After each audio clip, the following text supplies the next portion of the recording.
The lake glistened under the morning sun, its calm surface broken only by the occasional ripple of fish darting beneath. This ranch had been my dream, my slice of peace far from the chaos of city life and nosy neighbors. I'd bought the property, fair and square, acres of open land with a private dock and a cabin I'd built with my own hands. Out here, I was free. No one could tell me how to cut my grass, what color to paint my barn, or whether I could park my old Ford by the water. But freedom has a way of drawing envy. Just across the hill, a sprawling subdivision had popped up, complete with manicured lawns, matching mailboxes, and the dreaded HOA. They hated the sight of me. My land didn't fall under their jurisdiction, but that didn't stop them from trying to control me. First, it was letters slipped under my gate. Then came friendly visits about how my rustic fencing didn't match the community aesthetic. I laughed them off. But lately, the tone had shifted. One Thursday evening, as the cicadas screamed in the humid air, I noticed two SUVs idling at the edge of my gravel driveway. Men in black polos stepped out, their shirts marked with the crest of the subdivisions. Security division. A joke, really. A glorified neighborhood watch with too much money and not enough sense. I watched from my porch, arms crossed. My dogs, Bear and Daisy, stood growling low at my side. "Evenin'," I called out. "You fellas lost." The tallest one, a man with a shaved head and mirrored sunglasses, even though the sun was setting, stepped forward. "You're trespassing. On HOA property." His voice was thick with false authority. I chuckled. "Last I checked, my deed doesn't have your HOA's name on it." The shorter one, stocky with a bulldog's neck, smirked. "Doesn't matter. This whole lakefront is regulated, and you're in violation. No unapproved docks, no livestock, no unsanctioned fencing. You've been warned." They spoke as though they were cops, as though their words carried weight. But I knew better. Still, there was something in the way. They shifted their stance, the way their hands hovered near their belts. These weren't friendly neighbors. They were here to intimidate. I didn't move. "Boys, I'll say this once. You don't own me and you don't own this land. Now, unless you want to go crawling back to your HOA president crying, I suggest you get back in your pretty SUVs and leave." The tall one stepped closer, his boots crunching on my gravel. "A what?" That's when Bear barked so loud it echoed. Across the lake, Daisy lunged forward, teeth bared, forcing the men to take a half step back. I leaned forward, my voice low and steady. "Or you'll find out what happens when you try to strong-arm a man on his own property." The shorter one spat on the ground. "This isn't over." They retreated. But I saw the way they glanced back at me, simmering with anger. This wasn't just some visit. This was the beginning of a war, and I knew when the HOA sent security, they weren't going to stop until they got a show.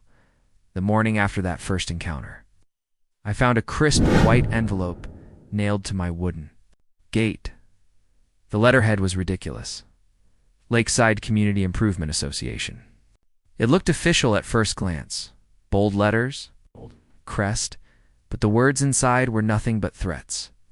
"You are hereby fined $1,200 for failure to comply with community standards, including but not limited to unapproved livestock, unauthorized dock construction, and unsanctioned fencing.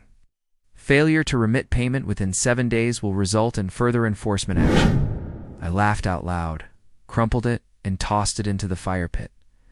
My ranch wasn't under their HOA, and they knew it. This was intimidation, plain and simple. But it didn't stop there. That evening, as the sun dipped low, a faint buzzing filled the air. At first I thought it was mosquitoes until I looked up. A drone hovered above my pasture, its camera pointed straight at me. My dogs barked, chasing it as it zipped around like a mechanical wasp. "Really?" I muttered, grabbing my shotgun. One loud crack into the sky, and the drone spun wildly before splashing into the lake. The next morning, the SUVs were back. This time, 3 of them. They didn't step out, didn't say a word, just parked across the road from my property. Engines idling, windows tinted, watching. I could feel their eyes on me as I carried buckets of feed to my goats. They wanted me nervous. They wanted me to crack. Instead, I waved at them with the shovel in my hand and went about my day. But the last straw came that Friday night, I was sitting on the porch with a cold beer. The frogs singing from the reeds, when my floodlights flickered on, movement near the dock. My stomach tightened. I grabbed my flashlight and strode down the hill. There they were, 3 men in the same black polos, trying to unbolt the boards. Of my dock with crowbars? Hey, and my voice boomed across the water. They froze, then turned, smirking. Hey. One of them lifted his crowbar like a weapon. This ain't your property, he barked. I didn't even think. My boots pounded the earth as I closed the distance. Shovel gripped tight in my fist. Bear and Daisy bounded ahead, snarling. The first man swung his crowbar, but I ducked, driving the shovel into his shin with every ounce of strength I had.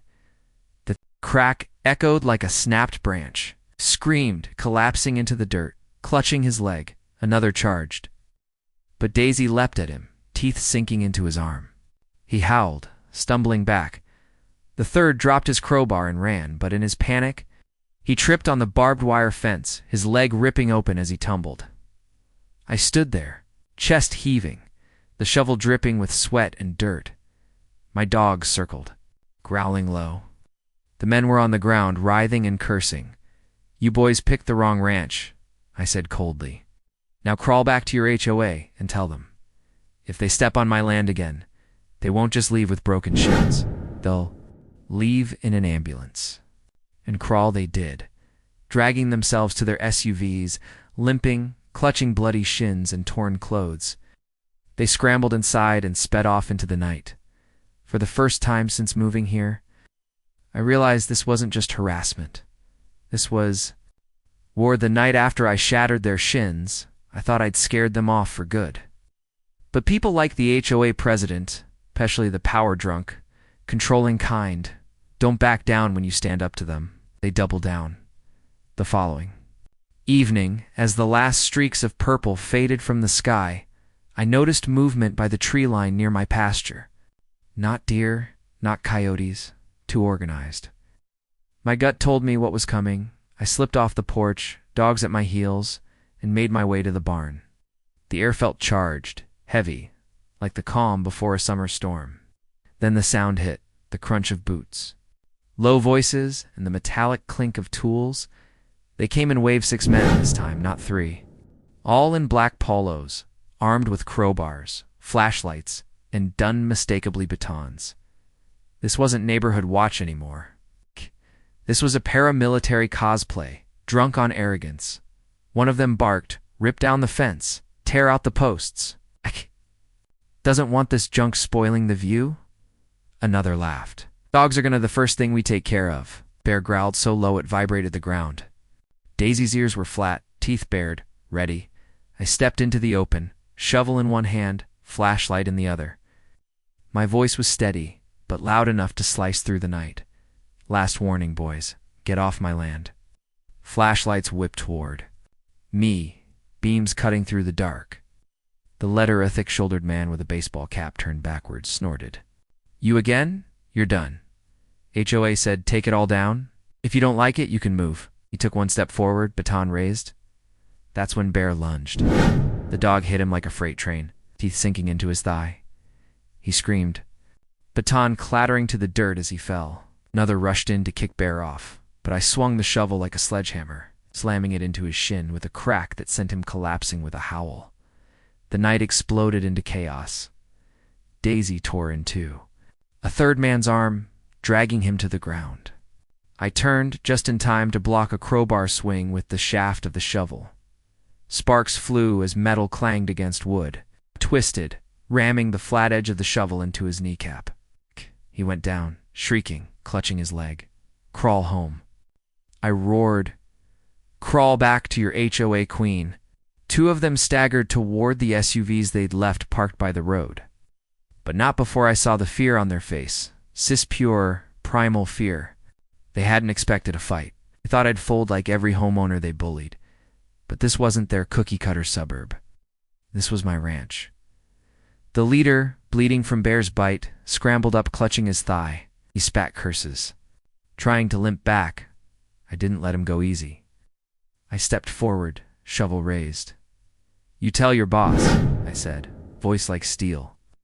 Next time she sends her toy soldiers, they won't just crawl away with broken shins. They'll need stretchers. Barked, Daisy snarled. The men fled, dragging each other, stumbling into their SUVs like beaten dogs.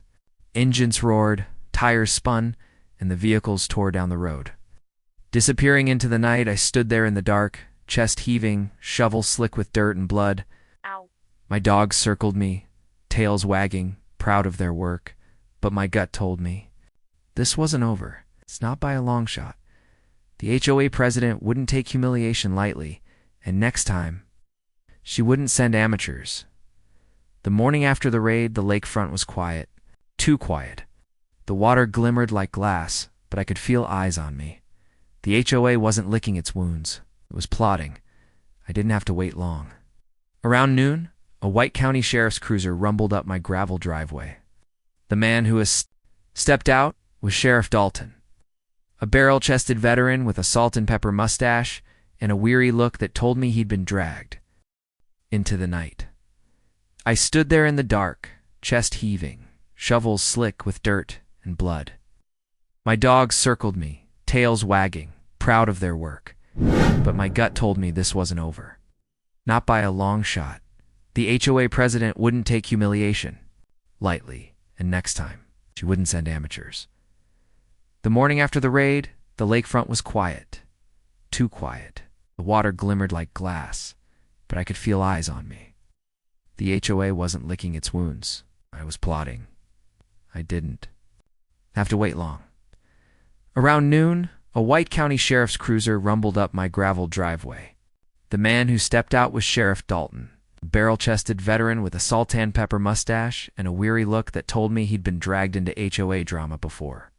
Behind him, stepping out of a shiny Lexus, was none other than Karen Whitmore, the HOA president herself. Blonde hair teased high, pearls tied around her neck, expensive blouse tucked into tailored slacks. She strutted like she owned the world. I leaned on my shovel, dogs sitting loyally at my side. "Morning, Sheriff," I said coolly. "Karen." Karen's lips curled into a smug smile. "Enjoying your little kingdom, are we? Well, playtime's over. You assaulted 6 of my men last night, pressing charges." Sheriff Dalton sighed. "Heard some complaints, son. They say you came at M with a shovel, broke bones, sent M limping back." Karen chimed in, voice dripping with venom. "They were security officers, here to enforce community standards. This man is violent, dangerous, unhinged. I demand you arrest him immediately." I raised an eyebrow. "Community standards? Sheriff, my property deed says plain as day. I'm outside their HOA. These clowns broke in, tried to tear down my dock. Attack my dogs. I defended myself." "You want to arrest somebody? Arrest them," Karen gasped, hand flying to her chest like a stage actress. "Self-defense, please? They're volunteers? Heroes?" Ow. "You nearly crippled one." I turned, pointed to the corner of my cabin. "Funny thing, Sheriff, I put up security cameras after their first visit. Got the whole raid on tape. 6 men trespassing, destroying property, swinging crowbars at me and my animals. Want to see?" Dalton's eyes flickered with interest. Karen's face drained of color. You can't use that," she snapped. "That's private? That's illegal?" I cut in. "Not on my land, it ain't." Dalton scratched his chin, suppressing a smirk. "Ma'am, if what he's saying checks out, then your boys are the ones guilty of trespass, vandalism, and attempted assault. Sounds like we might need to have a talk with your HOA." Karen's face twisted. "This is outrageous. Sheriff, you don't understand. That land is supposed to be part of our community. Squatting. He doesn't belong here." I stepped closer, voice low but sharp. "Lady, I've got the deed in my safe. This ranch was never and will never be under your HOA. You can scream, threaten, and send as many wannabe soldiers as you want, but you don't own me." Dalton looked between us, then let out a long sigh. "All right, I'll review the footage. But until then, nobody sets foot on anybody's land." "Clear?" Karen's nostrils flared. She spun on her heel, marching back to her Lexus, but just before climbing in, she hissed at me across the hood, "This isn't over? You think a few cameras and a dirty deed are going to save you? I'll bury you in court or regret the day. You ever built this shack? Her car peeled out, dust rising behind her. Dalton lingered. Son, I don't envy you. That woman's got money, lawyers, and a taste for blood. You best be ready. I nodded, Sheriff. I was born ready. That night, as the frogs sang and the lake shimmered under the moon, I locked the deed in my briefcase and laid the security footage beside it. The fight was no longer on my ranch. It was heading straight for the courtroom, and I was more than ready to drag the HOA through the mud. The courthouse smelled of stale coffee and polished wood. Sunlight filtered through tall windows, casting long shadows across the rows of benches. I sat at the defendant's table in my cleanest flannel shirt, in jeans, deed papers, and security footage packed neatly in a folder. My dogs weren't allowed inside, but I could almost hear Bear's low growl in my head, urging me to stay sharp across the aisle. Karen Whitmore strutted in like she owned the building. She was draped in pearls again, flanked by 2 lawyers. In sharp suits, she carried herself with the smug assurance of someone who had never once been told no. When the bailiff called the session to order, Karen's lawyer sprang up. Your Honor, he began smoothly. We are here today because this man, he jabbed a finger at me, committed multiple acts of violence against community security officers. He assaulted them with a shovel, unleashed vicious animals, and caused permanent injury. My client, Mrs. Whitmore, president of the Lakeside Community Association, seeks damages and a court order to remove this dangerous squatter from the lakeshore. Karen smiled like the cat that ate the canary. The judge, a stern woman with glasses, perched low on her nose, turned to me. Mr. Carter, how do you plead? I stood. My voice was steady. Not guilty, Your Honor, and if it pleases the court, I'd like to present evidence that not only clears me, but proves this HOA has been running a harassment campaign against me. Karen scoffed loudly. Harassment? He's a trespasser. His shack is an eyesore. His animals are unlicensed. He doesn't belong near this community of families. The judge held up a hand. Mrs. Whitmore, you'll get your turn. Sit down. I walked forward and handed the bailiff my folder. Inside were copies of my property deed, maps from the county, records office, most importantly the USB drive with my security camera footage. The judge studied the deed first, nodding slowly. So, Mr. Carter, your land has never been annexed into the Lakeside community. No, ma'am. Purchased.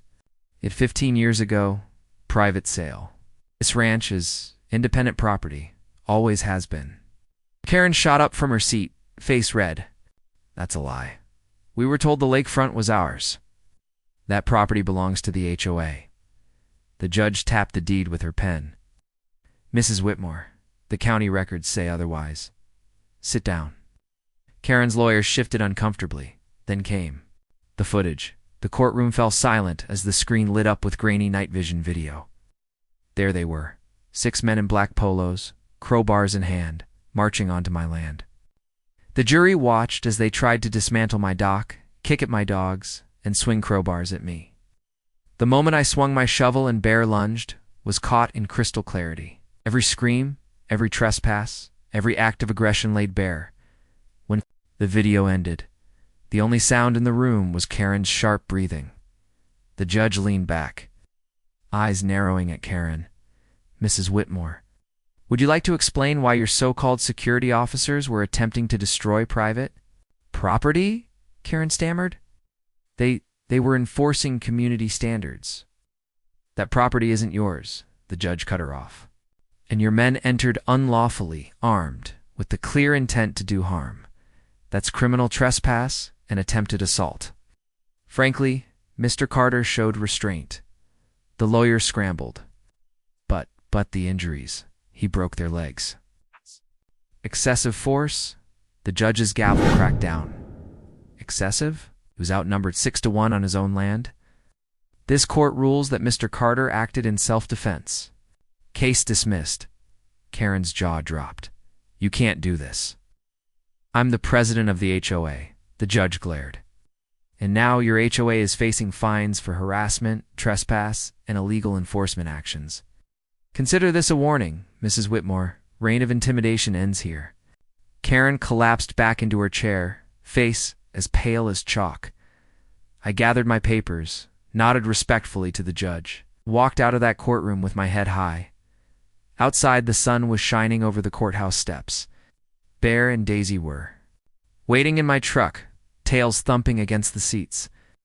I climbed in, patted their heads, and started the engine. As I drove back toward my lakefront ranch, the water glimmered like silver in the afternoon light. My docks stood strong. My fences stood tall. And for the first time in weeks, peace returned. Asterisk. Because I'd proven what every rancher knows deep down. On your own land, you bow to no one. Not even an HOA. The lake glimmered like glass under the morning sun, stretching wide and endless, a mirror of peace. This ranch was everything I had worked for. 10 acres of land, an old cabin I had restored with my own hands, a small herd of goats, 2 loyal dogs, and a dock that reached out into the water like an invitation to freedom. It wasn't fancy, but it was mine. Every day started the same. I brewed my coffee on the porch, Bear and Daisy at my feet, while the soft sound of rippling water blended with birdsong. The air here was pure, untouched by city smog. I could fish when I wanted, ride my 4-wheeler across the pasture, or just sit under the oak tree and breathe. But just across the ridge, peace ended. The new subdivision, Lakeside Estates, had sprung up like weeds over the past 5 years. Cookie-cutter mansions lined the streets, every mailbox painted the same shade of cream, every yard trimmed within an inch of its life. And at the center of it all was the HOA, led by one woman, Karen Whitmore. Karen had wealth, influence, and the personality of a dictator wrapped in pearls.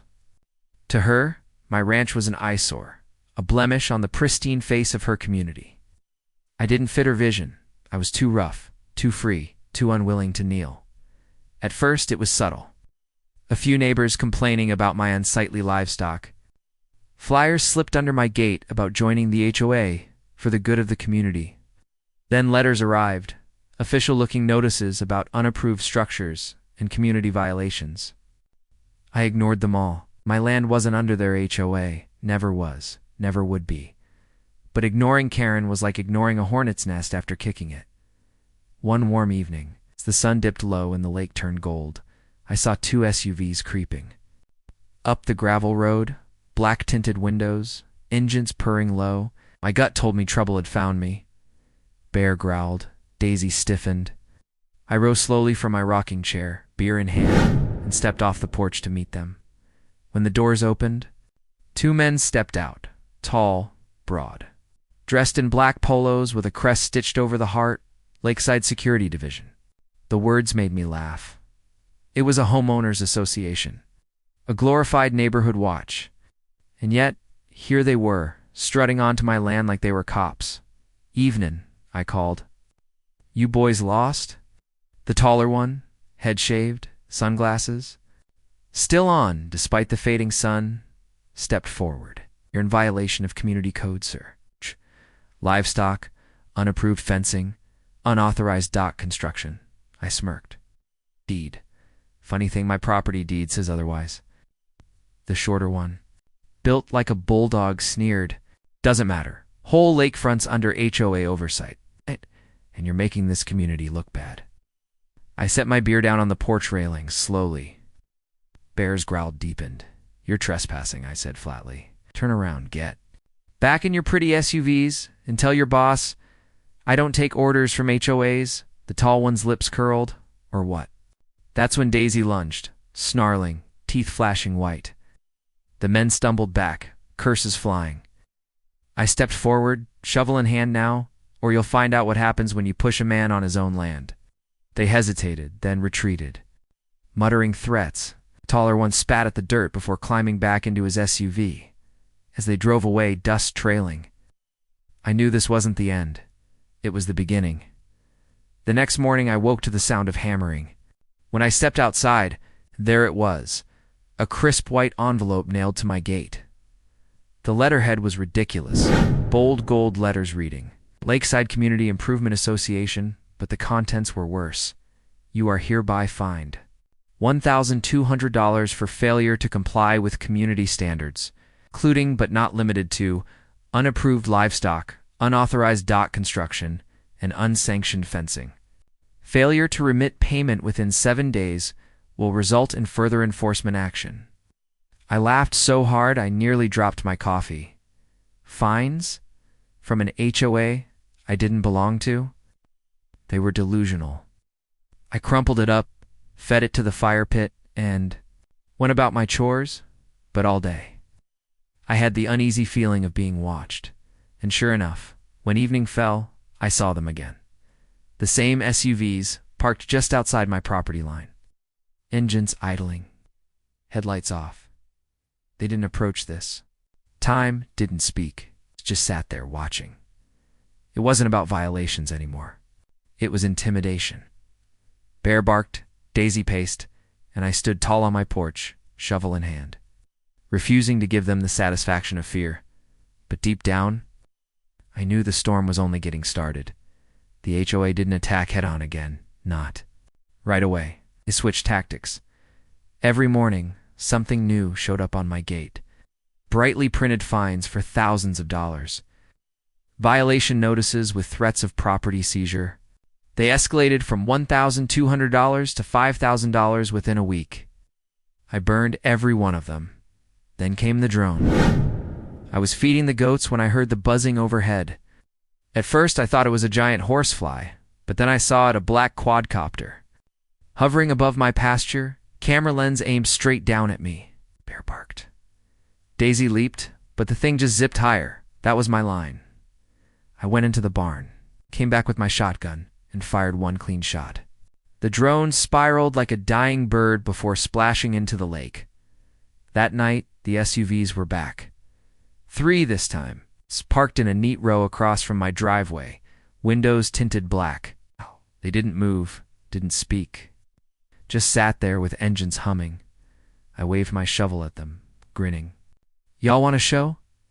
Come on over the fence. They didn't, not that night, but I could feel their eyes boring into me. It wasn't about my dock or my livestock.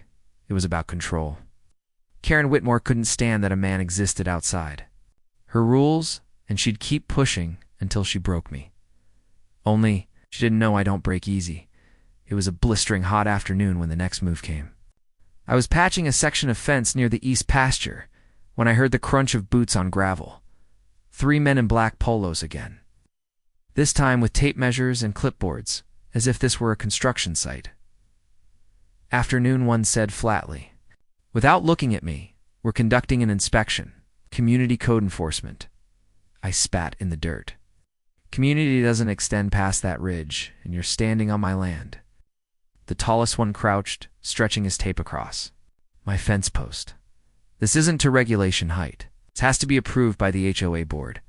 I stepped closer, shovel in hand, eyes hard. That post is mine. That fence is mine, and you're trespassing.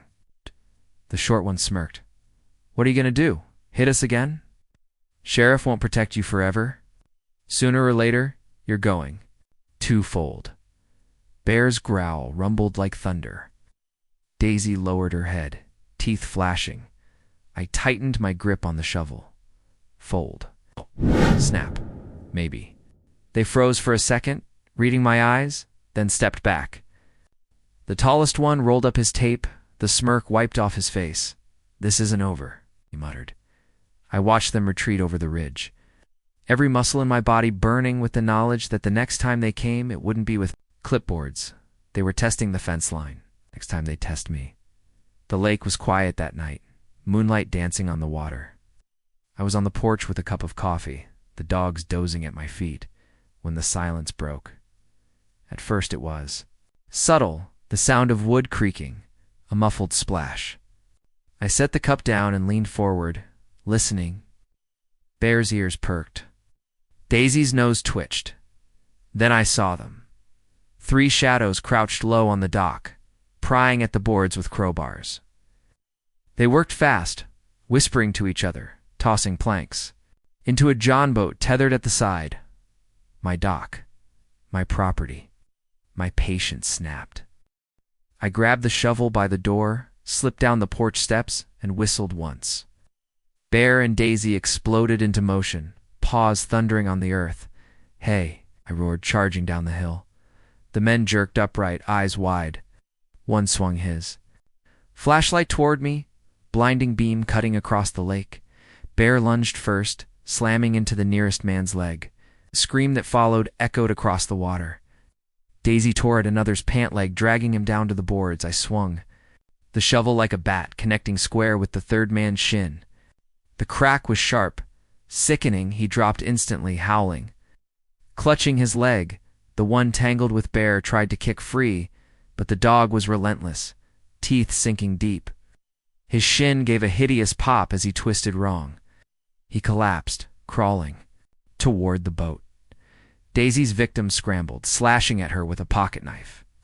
I didn't think I brought the shovel down across his other shin, splintering bone. He dropped the knife and howled, dragging himself away on his elbows. Within minutes, the three of them were crawling, literally crawling off my dock, leaving tools, broken boards, and blood in their wake. They limped, stumbled, and fell into the John boat, barely able to row themselves across the water. I stood on the dock, shovel-dripping lake water, breath heaving. The dogs paced, snarling at the retreating boat. I cupped my hands and shouted across the dark water, "Next time, I don't aim for the shins." The boat disappeared into the night, and I knew they'd be back, but not limping quietly this time. By sunrise, word had spread. The HOA president herself, Karen Whitmore, showed up in a cream-colored SUV, heels clicking against the gravel as if she were stepping onto a runway instead of my ranch. Behind her was Sheriff Dalton, a man I'd known for years, his Stetson. Shadowing eyes that looked more tired than angry, Karen's lips curled in disgust as she surveyed the dogs, the torn-up dock, and the broken tools left behind. "This is barbaric," she spat. "My security officers are in the hospital because of this. Savage and his animals." Sheriff Dalton raised a brow. "Karen, from what I'm hearing, they were on his dock, without permission." Karen wheeled on him. "They were performing maintenance. That dock violates community standards. It's a hazard. It has to go." I folded my arms. "The dock's been here longer than your subdivision, Karen, and those men weren't performing maintenance. They were stealing my property." Dalton held up a hand, trying to calm the storm.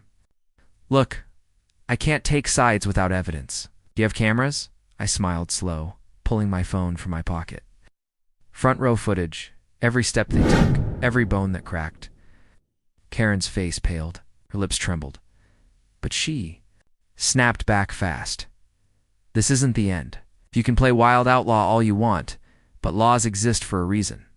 I make the rules around here." I stepped closer, my voice low and steady. "Yo, Karen, you make rules for the fools who signed your little HOA contract. I didn't sign. I never will." Dalton cleared his throat. "Enough, adult. If this escalates further, we'll handle it in court. Till then, Karen, you stay off his land. And you," he looked at me, "don't let those dogs kill anyone." Karen jabbed a manicured finger toward me.